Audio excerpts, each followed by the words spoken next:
Ingin mendapatkan kumpulan lengkap seputar Tanya Jawab bersama Buya Yahya? Dapatkan segera buku Buya Yahya Menjawab, berisikan kumpulan tanya jawab seputar problematika umat yang dikemas secara jelas, lugas, dan ringkas.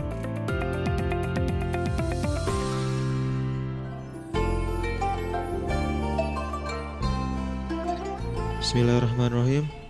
Assalamualaikum warahmatullahi wabarakatuh. Waalaikumsalam warahmatullahi wabarakatuh. Mohon izin bertanya, Bu ya.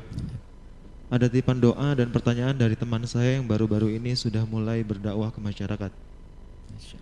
Pertanyaannya adalah, jika ada jamaah yang bertanya tentang pribadi seseorang atau suatu lembaga, pondok pesantren, organisasi, kelompok dan lain-lainnya di tempat di majelis umum, seperti contohnya mungkin begini, bagaimana pendapat Ustadz tentang Ustadz Fulan, atau bagaimana pendapat Ustadz tentang tokoh masyarakat tersebut, atau bagaimana pendapat Ustadz tentang lembaga, yayasan atau pondok pesantren tersebut. Maksudnya pertanyaan di sini adalah, bagaimanakah cara menjawabnya?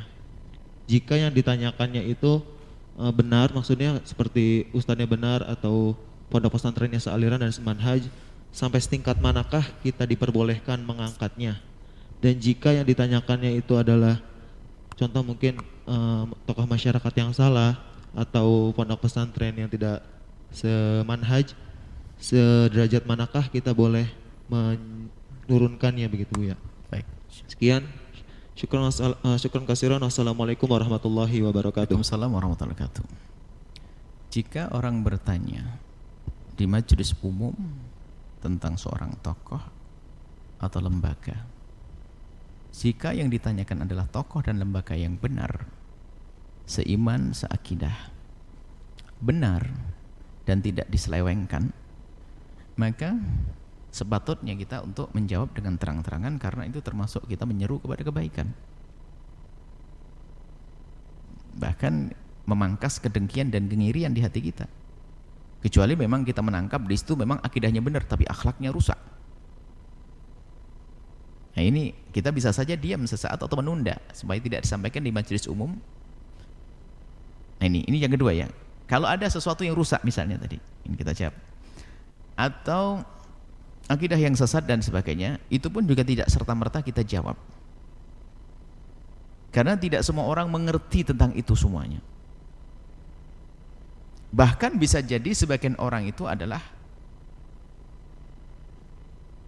mulai berhijrah daripada akidah sesat tersebut kepada akidah yang benar, atau mereka belum bisa membedakan. Seperti orang di luar Islam itu tidak bisa membedakan Islam itu model apa sih. Ada Islam ini, Islam itu, nggak ngerti. Begitu juga orang awam dari kaum muslimin adanya itu. Makanya kalau ternyata kita hanya atau pandai menghujat atau tiba-tiba langsung menghantam, menghabisi ustadz tersebut, bisa saja di hati orang yang tidak mengerti itu semuanya adalah ada kebencian. Maka kalau ada pertanyaan semacam itu, maka kita tidak boleh fokus kepada permasalahan atau kesalahan orang tersebut, kesalahan tokoh tersebut atau lembaga tersebut.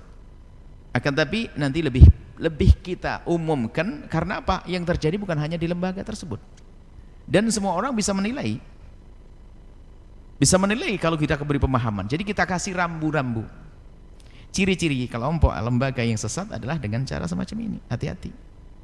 Kalau sudah dia mengajarkan begini dan begini, maka Anda hindari. Artinya apa? Kita itu harus waspada dengan orang yang di hadapan kita, karena pemahaman pemikiran mereka itu berbeda di saat kita diskusi dengan santri yang pelajar khusus. Kita menjelaskan ini akidah sesat, kelompok ini nggak benar, ini tokohnya yang nggak benar. Ini wajar, karena santri akan dicekoi ilmu terus. Tapi orang yang hanya barangkali mendengar kita hanya sekali, mendengar begitu, dan tak taunya dia telah bertemu dengan ustadz yang salah sudah 5 kali, keterpesonaan dengan ustadz yang salah lebih besar, akhirnya pertama kali datang majelis kita langsung benci kepada kita.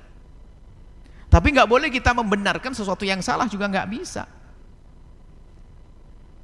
Bahkan hindarilah untuk mencaci tokoh atau merendahkan organisasi atau lembaga di kalangan orang yang bercampur aduk.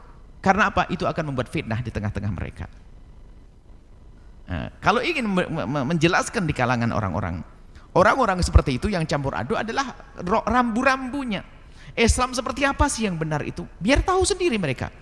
Karena mereka akan belajar. Semakin kita cekoi dengan cara yang benar di dalam memahami agama itu, maka bersama perjalanan waktu dia akan koreksi. Loh kok begitu? Enggak sesuai. Maka dimana astagfirullah. Baru nanti dia akan merapat. Di saat merapat kita boleh menjelaskan dengan serius, dengan khusus.